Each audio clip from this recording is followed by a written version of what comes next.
امروز باز یه روز دیگه است. کاری که برای کاشت سبزیجات انجام میدیم چون بذرش ریزه باید نزدیک به سطح باشه. پس چیکار میکنیم؟ بذرا رو همه رو با هم قاطی کردیم توی پلاستیک اونجاست. بذرا رو میپاشیم، یه لایه کوره حیوانی هم روش کاملا میپاشیم که فقط اینا پوشیده بشه. خیلی ساده و میشه گفت تنبلانه، نه بیل زدنی نه هیچ.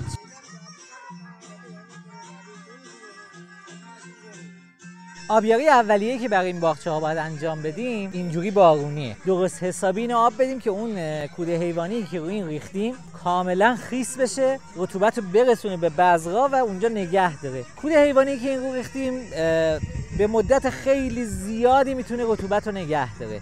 میزان مصرف آب ما توی این مسیر خیلی کمه.